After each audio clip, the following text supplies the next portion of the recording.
So good.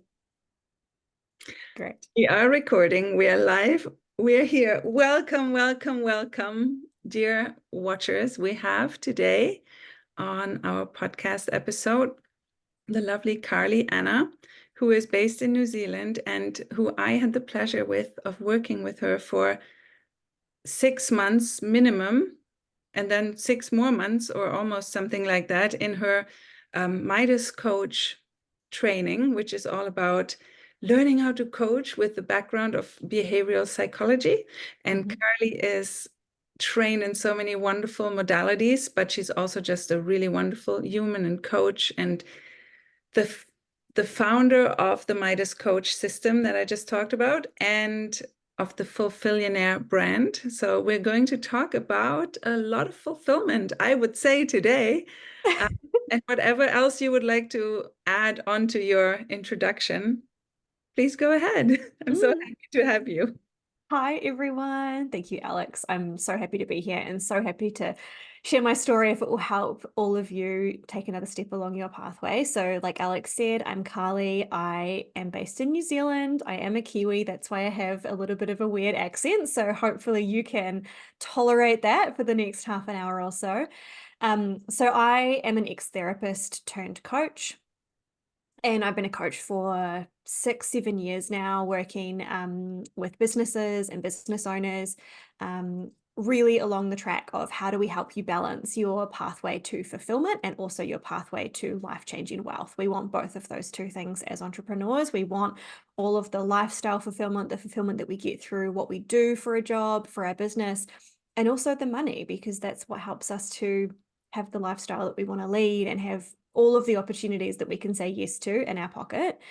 And a few years ago, 2 years ago now, I also founded the Midas Coach, which is a program it started out as for established coaches, but it's now also a program that's developed for brand new coaches.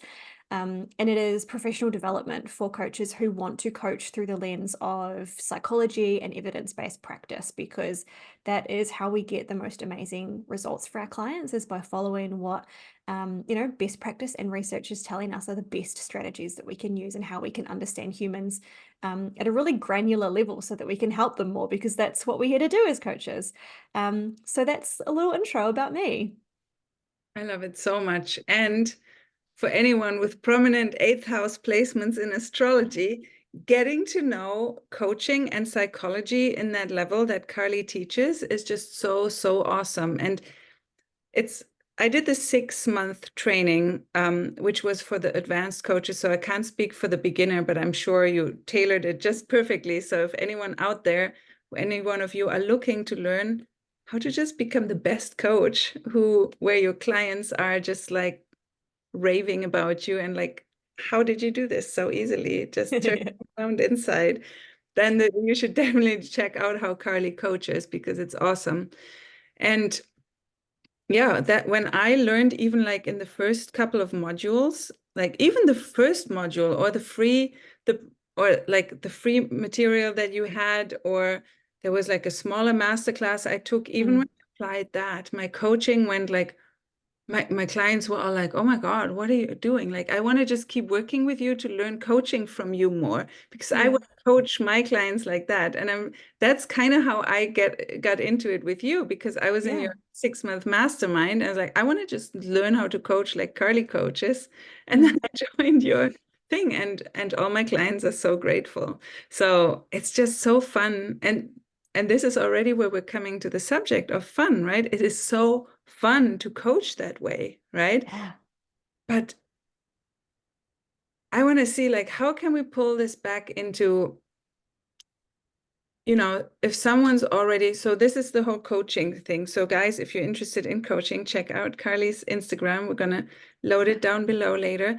But the whole thing of like, have you ever had a time, like what drew you so much to creating a brand that's around fulfillment and money? Because if you created that, then maybe you had at one point the opposite of it. And My experience. yeah. Yeah, I think it was really born out of a number of different experiences throughout my professional life, right from the very first job that I had outside of university. To tell the story really briefly, I worked in I lived in a really small town, and the opportunities for getting a job that was based in psychology was really, really hard in that town as a 21-year-old.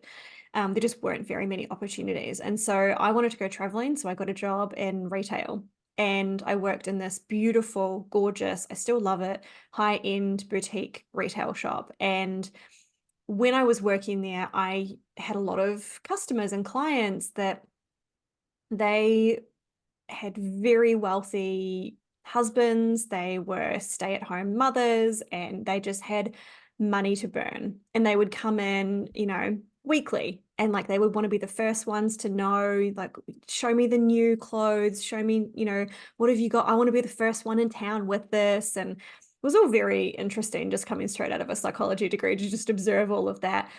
But what I observed amongst some of these women, not all of these women, is that despite all of the money, despite all of the freedom to do with whatever they wanted with their time, a lot of them were still deeply, deeply unhappy Hmm. and deeply, deeply unfulfilled with their lives. And so that was one of my very first lessons of money will not make you happy in real time. And I observed that in those women throughout that year. Can I just Fast, can yeah, I really like how did you tell? Like what was the symptoms?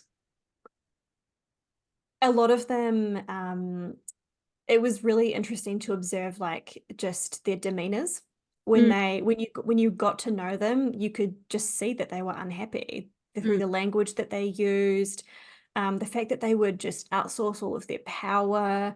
They would spend a lot of their time gossiping and mm, talking about other people, and some of them even told us that they were unhappy. We became very trusted, like, confidants in their lives. So bartender. yeah, yeah, exactly right. Yeah, people who tell you all of their secrets. Yeah.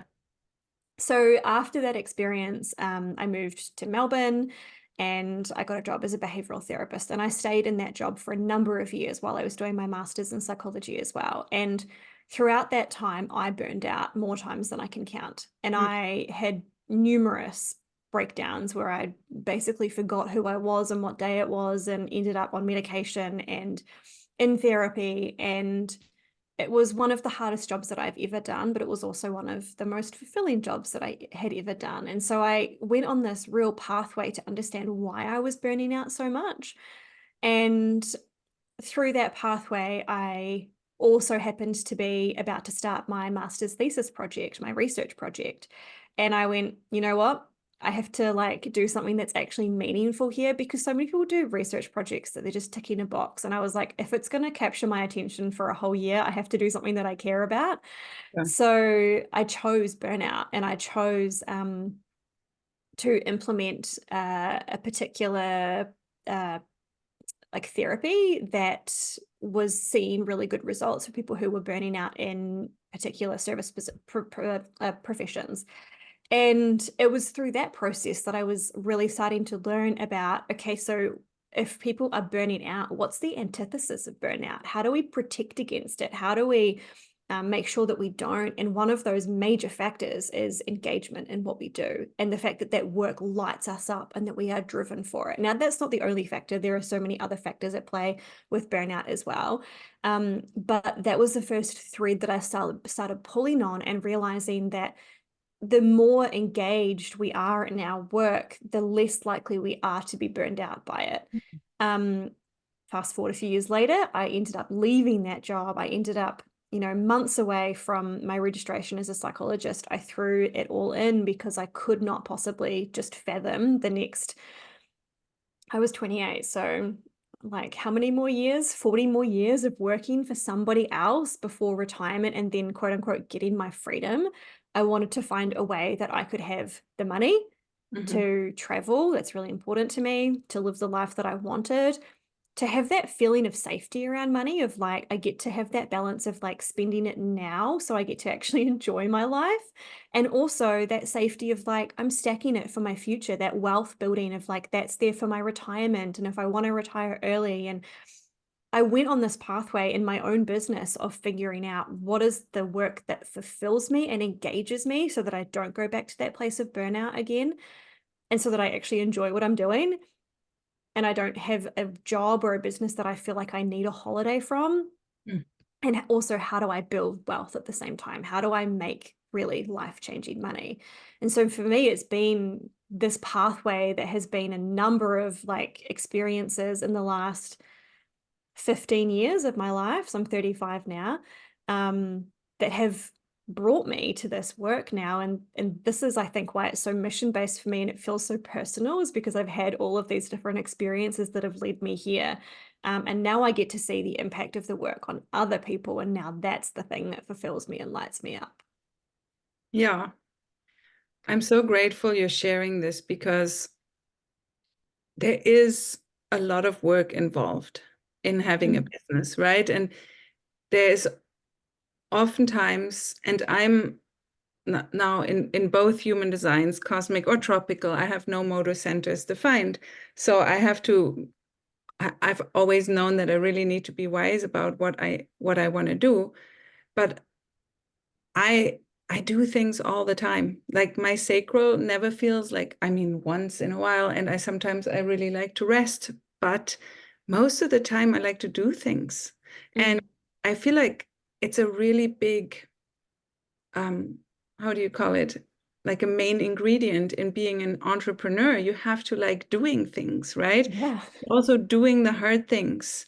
And I always imagine like the Rolling Stones, right? They like Mick Jagger and all these guys, they never got handed all the stadiums because they didn't practice and they didn't do the hard work of working through Yeah. relationship dynamics and keeping going when it was sticky, you know? And a lot of what I I mean, on the periphery, not a lot of what I see all the time, but I hear it over and over again that people who want to start a business, they want to have it so easy. Yeah. But easy isn't actually, in my opinion, what causes fulfillment either. Mm-mm. Do you No, want to I speak agree. a little bit? Absolutely. I think, as humans, we're never meant to stagnate. We're always supposed to be growing. We're always supposed to be evolving. We're always supposed to be moving forward in some way, shape, or form. It's when we stop learning and stop growing and we stay in the same place that we feel that real like stagnancy. And this is actually one of the reasons why I love business so much, is because there is always another edge to lean into. There's always another skill to refine. There's always another fear to lean into. There's always another, I hate this language, but I will use it, level to grow into. Mhm. Um, if we're sitting still, how could we possibly be fulfilled by that? Because the feeling of fulfillment, and I think fulfillment and satisfaction are very, very similar. That feeling of like, when you close your laptop at the end of the day, feeling like you achieved something, feeling like you earned something, feeling like you made a difference to something. And we don't we can't do those things if we don't learn how to be masters of particular skills. And it's that of evolution of mastery, I think, that gives us that feeling of fulfillment and satisfaction, to be able to look back and be like, oh, like 6 months ago I wasn't very good at that, and look at the work that I've put in, and I now look at where I am. It's that feeling of growth that I think gives us that purpose and meaning, and like, this is where I'm going and this is what I'm going to do with it. And I totally agree with you. I think there are way too many people in business who are seeking out easy. And one, it's delusional, because like I always say, easy is the outcome of a business that you have built, that is built for you to have ease. Like, it's the outcome, like years down the track, you are going to have ease because of the work that you put in today. And I think like you have that to a degree right now. I have that to a degree right now. But we're always building towards that, like that ease, that simplicity. That's the outcome, right? It's not the pathway. But if you're not willing to put in the work, like, one, you won't become a master of anything, including yourself. And two, you actually won't be things like visible and like out there. And if you're not visible, you can't have a business. Like, all of these things are absolutely crucial. But I always like to bring it back to like your values as well. As like, why is it important for you to have a business? Why is it important for you to serve these people? Why is it important for you to show up when it's hard? Like, what are those values that you get to experience in yourself? Because so many people seek out quote unquote easy because they're sick of complication, and they're sick of hard, and they're sick of struggle. And the solution to that is not to seek easy, because then you're always going to struggle, because there is no such thing. But the solution to that is to see where you are struggling and seeing how you can simplify those things. The solution to that is seeing what your relationship with struggle is and why you feel like you need that struggle to prove yourself, and that drama to make it feel like you earned it. It's that internal journey that we actually need, not the easy outcome. Does that make sense? It totally makes sense. And especially since you said self-mastery, that is just something I went through on here again, the terminology level on a new level, just over the last half year myself. And I can tell that, well, all of last year, and you met my little nugget, Yeah. I had a baby like almost 1.5 years ago. And a lot of what I wanted was more time and space to be with him. And so but I had the idea in my head was wrong. I wanted easy. And this is why then I moved into complacency, and I found that, and I was like, oh my gosh, what am I actually doing here? And that's when the work felt really, really hard, when I was looking for easy, because none of it felt easy. And you can go for more easeful, right? But you have to love the work, right? And I got so complacent that I wanted to do as little as possible. And then I didn't even look for the things anymore that I love doing. I looked for the things like, how can I do as little as possible? And it was a completely wrong approach. And then over the last few months, I had to drop most everything, focus on another level of self-mastery, by the way, which a lot of your method has taught me about self-mastery, but it's all in layers, right? Yeah. I had to like undig another cactus inside. And I don't know why that image just came through. But You and your metaphors, so good. and then it's like, oh my God, this is actually the work that I want to put my mastery into, and not like see, oh, how can I work as few hours a week as possible, but more like, how can I sneak away as many hours a week as possible and work on it in secret in my mastery? Yeah, That's the exactly. kind of thing that you're looking for. And then in my opinion, that's also the only thing that can sustainably bring you that level of wealth that you're looking for, right? Yeah, absolutely. Yeah, fully.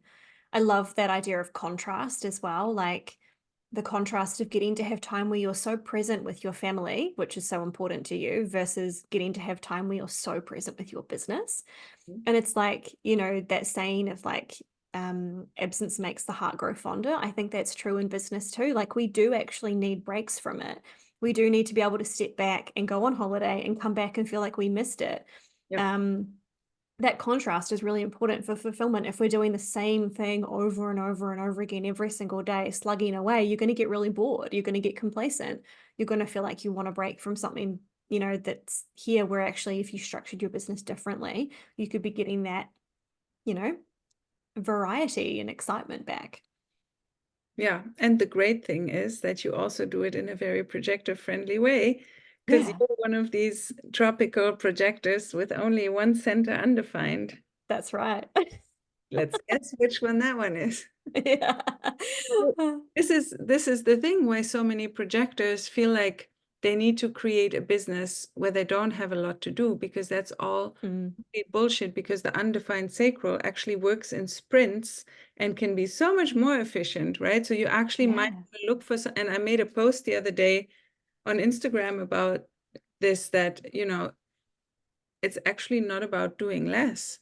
Like you need to light up, and you need to actually have life force, creativity, things that you want to put into the 3D come through your sacral, or else how are you going to feel alive? Because it's literally the center for life force. And it's not that we don't have any, it's just we have it inconsistently. Yeah. And that means sometimes we work for 9 hours, ultra productive, Yeah. get more done than other people in a month. Absolutely. Yeah. And I love that. Like one of the first things I remember hearing about projectors was like, you're not made to work and you have to rest a lot. You need to nap a lot. And I was like, that doesn't sound like me at all. Like I've never been a massive napper unless I'm a bit hungover maybe, or I've been out the night before, definitely when I was at university. But like, it's never felt like me. But when I heard about efficiency, I was like, that is me. That is me to a T. Like, and this is it. Like, if you sit me down with a bunch of tasks that I'm not excited to do, it will take me forever. And I think that's true of a lot of people. But you give me something that I'm like, hell yeah, I want to get into that. I'll have it done in like 2 hours flat and like have done so much more than I needed to. Like yesterday, I think I recorded about 6 reels, 2 podcasts, wrote 4 emails. Like I did so much. And I look back and I'm like, oh yeah, that didn't really use much of my energy at all. And I didn't feel tired. It's really about learning to use your energy more efficiently and more effectively. And I think there are beautiful lessons that we can learn from every single energy type. And that's one of the ones that we learn from projectors. It's like, do what is efficient. But to do that, we need to learn from the generators and the mani-gens. It's like, do what is exciting to you, because that's how it becomes efficient. Oh my God, I love that you say that, because I just feel so much pain every time a projector says I burned out because I did it the generator way. Because Mm, we're generators, and B, if you'd done it the generator way, then you wouldn't be burned out, because then at least your sacral would be lit up. exactly. Yeah, 100%. Always the poor generators who get blamed for Get everything. blamed. Yeah. Yeah. It's like, actually, you didn't do it the generator way. You did it the way that generators are not supposed to do it. And that's probably why you burned out. Yeah, and you didn't listen to your body at all, which is, Yeah, no matter what type you are, you're just supposed to listen to what's going on in there. Is it definitely. picking you up or not, right? Yeah. Yeah. But for you, what is that combination between fulfillment and wealth? What is that link? To Or is me, there they one? feed each other. Mm. What was that second question? Sorry. Or is there one? Yeah, there is, absolutely. I think I think there is a relationship with them that could go either way. And this is something that I talk about a lot in the Fulfillionaire work, is that if you seek wealth without a focus on fulfillment, there's a likelihood that that wealth won't be long lasting. You'll seek money at the expense of your fulfillment, and then you might make a lot of money, but you're going to get to that point and you are possibly going to be burned out, possibly going to be really unhappy, possibly going to have built something that feels like a prison. And I think this is something that we're seeing a lot in the online space right now, is people who had very successful businesses disappear Mm. and go on hiatus and retire everything and pivot. And it's because they built something that wasn't aligned to their values. They built a lot of wealth, but it wasn't fulfilling to them, or they didn't let it evolve as they evolved. And so they had to skip out. And so it cost them in the long term, both fulfillment and continual wealth building. But there's an opportunity, and this is why I teach fulfillment first, is because if you're putting your fulfillment first, a huge piece of your fulfillment is the impact that you make. Mhm. And if you are focused on being fulfillment first, that by proxy means that you are putting impact first. And if you are putting impact first, that is what makes a business work, Mhm. by being client first. And so long term, you are therefore increasing the amount of profit that you could be making in your business.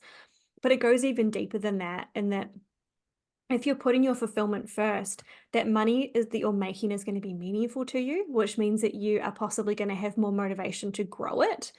It means that it's going to be more sustainable for you. And then by the time you build that wealth, you've given yourself permission to spend it on the things that are actually important to you. Mm. Like, we see a lot of people going, oh, I've made all this money, now I should be flying first class. It's like, but is that actually important to you? Does that fit your values? I've made all this money, I should buy myself a really fast car. Or I've made all this money and I should, have a wardrobe that looks like this and it's full of Louis Vuitton and whatever, right?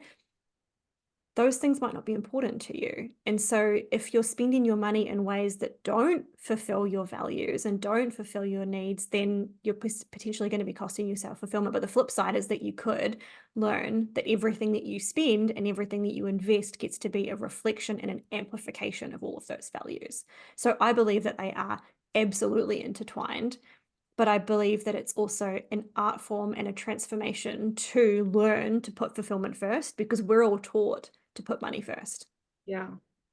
And as you're speaking right now, it seems like then you don't even need to do so much more of this quote unquote money work, what everyone's saying, right? Because the transformational work you're doing for your own self-worth is already done in the fulfillment part. And then the Yeah. money is just more, it ends up being a very different meaning than if people want to go money first. There's usually like you said, in the other way around, there's a deeper meaning why they want to make that money, and that is certain feelings that the fulfillment would bring them anyways, right? Yeah, exactly. Yeah. It sounds like it's a self-feeding circle if you approach it. Yeah. I think a lot of people are focused on money goals that are really meaningless to them. And I think they're chasing things and trying to build businesses that fit into these money goals. Like a lot of people, they're like, I want to make 100K months. And my first question is why? What are you actually going to do with that? Like, what is that actually going to give to your life? Because that might actually cost your life more than it's going to give you. Maybe you don't want to run a business that has that many clients and that many hours and, whatnot. And if it's not meaningful, then don't do it. Figure out what is meaningful to you. Not everyone is made to be the leader of a massive company. You're allowed to actually just have a business that, fulfills your values and your goals in the now, which might not be massive. But we see people setting these big goals because of their wounding with money, because of their attachment to when I make that money, then I will feel better about myself, or then I will feel worthy as a coach, or then I will feel like I've quote unquote made it. And money will never make you feel that way. You're just chasing something that is empty. Yeah, that is confronting and deep. I know, right? I'm at a stage in my business right now where I think of something you said to me once a lot. Mm. Um, Uh-oh. it was I think it was true at the time, and you know how over time you have to question, Yeah. and then we're coming to this space where how I was doing my business, and I'd had a lot of consistent 20K months, and for my old self that would have been, and that's US dollars. Mm. Yeah, not Yeah. Rwanda, whatever. Yeah. So, but also where I live is really important, expensive, and I have 3 kids, and I have a car to pay off and whatnot. So it's like, yeah, 20K sounds amazing. And if you're only, which is already amazing, make 4K a month, then you think, oh my God, once I make 20K a month, everything's going to be fine and dandy. I don't need anything else anymore. But then the natural progression might be, okay, now how do I get to 30K months? And then you just tittle around and nothing really works, and you're also not really inspired. And so, but then you see all these people, like you say, making 100K months. And do I want this? Do I not want this? Why do I want this? How would I even make that happen? Do I even have 100K worth to sell? No, Yeah. I actually don't. So then I have to rethink, what am I actually doing? And then I realized that the way I had set it up doesn't allow for any kind of growth that inspires me anymore. And so then it comes to the fulfillment part. Fulfilling to me is always changing lives, right? And then if I can make money with it, amazing. Like, right? All these things, like if I can coach, or if I can help strategize or help people through whatever is holding them back, the big three: messaging, marketing, sales on top of it as a cake. But then it's like, okay. And at one point I said to you about a mutual lady we both know who's a friend of yours. And you said, Alex, she built up her business in such a complicated way, and it's fun for her. It's like a puzzle she plays. And I don't think you would enjoy that. And I was like, nah, yeah, no, don't forget it. But now it's more like, okay, I am craving that bigger impact. I'm craving that bigger income. I like the 20 to 30 jump isn't exciting to me because, what do I do? Like, then I need to do like 5 calls more a week. Okay, yawn, right? But I want, like, the next level change for me is now to get myself behind building that bigger structure, that bigger house, that puzzle piece that I previously really wouldn't have enjoyed building. And now the whole strategic machinery is turned on in a whole new way of like, oh, and 1, 2, 3 pieces, and how can I make this even more awesome for my clients? And so that I'm just serving a machinery who then takes care of me.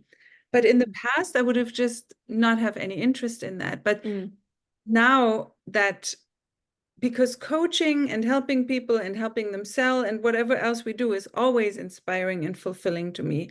But the rest behind it wasn't fulfilling enough anymore for me to keep that going, because it kind of felt lame, right? Like Yeah.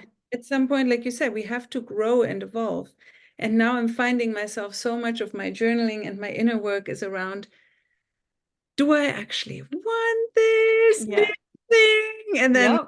what am I doing here? And then what if it's going to stay around and I want to kill it, but Yeah. it doesn't want to get killed? So it's just interesting new inner work we confront ourselves with. But that work alone is so fulfilling, right? Because that again Exactly. is inner growth. So it's just funny because you were the one who said that to me. And I was like, yeah, no, I would never want to do that. And now I'm like, Yeah. I actually have the brain for it, and I love thinking chess all day long anyway. So why do I Yeah. not apply this to my business? I know. And that's the really cool thing about business is that you do go through these quote unquote levels, right? And like I was the exact same as you once upon a time. I was like, no, super simple, don't want anything like just this, blah, blah, blah, blah, blah, right? 20, 30K months, great, that's awesome. And then I got there and it was awesome. And it's also like, but I like the challenge. I Yeah. like the challenge of building something. And so the goal becomes different and for a different purpose, not just like I'm trying to do it just because I want to make this money because of whatever, you know, silly reason that's not actually meaningful. It's like, no, I actually want to build that. I want to have that impact. I want to have that challenge. I want to challenge my brain. I want to go through that process. And this is the cool thing about like when you have very high self-awareness like you do, is like you can check in with yourself and like, what is the reason that I want this, and is that a good enough reason for me to move forward with it? Yeah, I love that conversation. Different seasons of business call for different things. That's the opportunity that we have in front of us.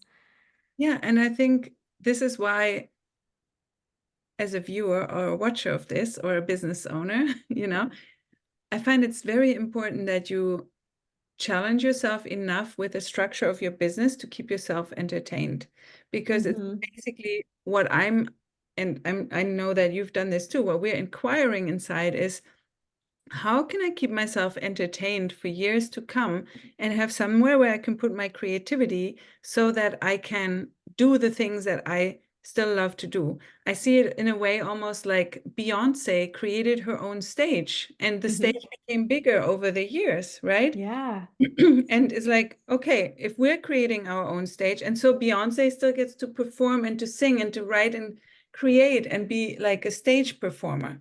I feel like we're doing very much a similar thing. We have to create our own stage. And at some point, if it's not inspiring and life-giving and we're not entertained by our own structure anymore, then we might as well close down the shop, because Yeah. 20K months just on repeat in the same way, they weren't it for me. And Mm. one of my other coaches recently said something, but it was from some book. I don't remember where it's from. Do I? No, I don't. But it's somebody said that she studied with, when the plane gets to the end of the runway, it has so much speed. And then Mm. at one point, it has no other chance but to take off or it crashes. Mm-hmm. So, but if we're not going full speed, we're never going to take off, right? Mm. Mm-hmm. So now, so you have to find that passion behind something so that you can generate that momentum and that Yeah. speed so that you can take off. But you Mm-hmm. also have to be really, really sure you actually want to take off, or else you're going to crash. Right? So, Yeah. Yeah. Well, you have to be, you have to decide that what's the destination after you take off? Like, where are you going? What does that actually look like? Because then you know if you want it or not. If you're just taking off for the sake of it, it's like, well, what are you actually building? What's the point of that? Where is it going? and then the problem is, of course, if you've never done it, your mind can't wrap itself around and says, Mm. I know what that looks like. So I don't know if we actually want to do this. Well, that's why we have coaches and mentors, right? Because they've walked that pathway and they can be like, well, I've done this, so let me show you how we do this or how you could do this. But also more like, I've done this and I can tell you it's good, and it feels good. And I know Yeah. probably afraid that it will be worse than now, but trust Mm. me, it's good. Yeah. That's, I think, the big fear is now we're going to give everything and it might not be as good as it was before. Mm. And there's always that risk. Mhm. but that's one of the risks that we take as entrepreneurs, right? We are to a level happy to take that risk. Yeah. And if we're not, then we have to learn how to become so. Yeah, well, that's right. Or go back to get a job, because there's always going to be risk involved. So you've got to either lean in or lean right out because that risk is not going away. It's our inner gambler with the universe. Yeah, exactly. Yeah, exactly. It's just a game. It's one big game of self-trust. How much do you trust yourself to handle whatever happens on the other side of this? Isn't this a crazy ride? I know. I wouldn't give it up for anything. It takes a special kind of craziness to like to do this, doesn't it? I think that's a really good way of putting it. Okay, if you're watching this and you relate to a certain kind of craziness and you think you are that way too, please pop it in the comments because we want to know. Yeah. Oh my God. So what are you working on right now, Carly? We're gonna keep these episodes Short and sweet. yeah, so What let's am I working on? So I've just recently split my brand up. So for a while there, I was hosting essentially the Fulfillionaires and the Midas Coach as programs underneath my business banner. So I've recently just broken away and I've got my own personal brand on Instagram, and I've also got two websites, two Instagrams, and a second podcast is coming very soon. I know. So we're getting a Carly's pod. podcasts, can I just intercept, are amazing. They're like paid programs. So go look for them. What are they called now, all of them? The Fulfillionaire podcast. Do you Yes. mean? Yeah, yeah. So that's the one that's been established for some time, and so next month we are adding the Exceptional Coach podcast as well, which is really exciting. Yeah. So really my projects at the moment are getting all of that up and running. I have programs that I'm so proud of and that our clients are getting like amazing results, and everything in that sector is just like it's working so well. And I've spent the last 18 months really like revamping that product suite and making sure that everything is on mission for me. And so now I'm in an exciting time of just execution and putting my work out to the world and getting to like build new relationships with new humans. I'm really actually quite excited for this phase. I feel like I'm back to my genius zone, which is a lot of like marketing and selling and building relationships and things like that. So yeah, it's a really exciting time. You're going on tour. I'm going on tour. Yeah, You wrote the legitimately am this songs. year. Yeah. You wrote the songs. Now you're going on tour. I love that. Yeah, absolutely. Yeah, 100%. Love it. And just, you might not know this as a viewer, but Carly is a big Taylor Swift fan. Huge. Can't live without her. Oh my God. This is amazing. I love everything you do. And Thank you. there's so much to learn from Carly. And check out all the Instagrams, and the podcasts are just next level. There was a time when I just binge listened your podcast because I wanted you in my ear at all times to just get into that. How does she think? How does she feel? Like, how does she do all this? So really, really recommendable. You're such a smart human. Like that's exactly what they're intended for, because I think there's so much that we can learn from people who, have, something similar to what we want or have walked that pathway. It's like get inside how they actually think and how they feel. And I think exactly the same for the listeners of this podcast is like get inside the way Alex thinks, because Alex has like an insane genius around messaging and marketing and selling. Like I always remember being absolutely astounded by that when we were working together. So very cool. Thank you. That's super exciting. I love it. Yeah, it's all I basically think about all day. Yeah. I think about how to create an offer. Sometimes, yeah, I'm also really into inner work, but I'm always thinking about selling and sales psychology and marketing. It's like my brain goes nuts. So good. That's how you can tell that you are in the right place. Yeah, I guess so. I didn't ask for it, but thank you, universe. I know, who could have ever guessed that you would end up here, right? I love that so much. Yeah, me too. Oh my God, is there anything else that you want to say before we close it down that wants to be bubbled up to the surface? No. I could talk forever, but I think now is a good place to leave it. It's been so much fun. Thank you so much for having me. Thanks for coming.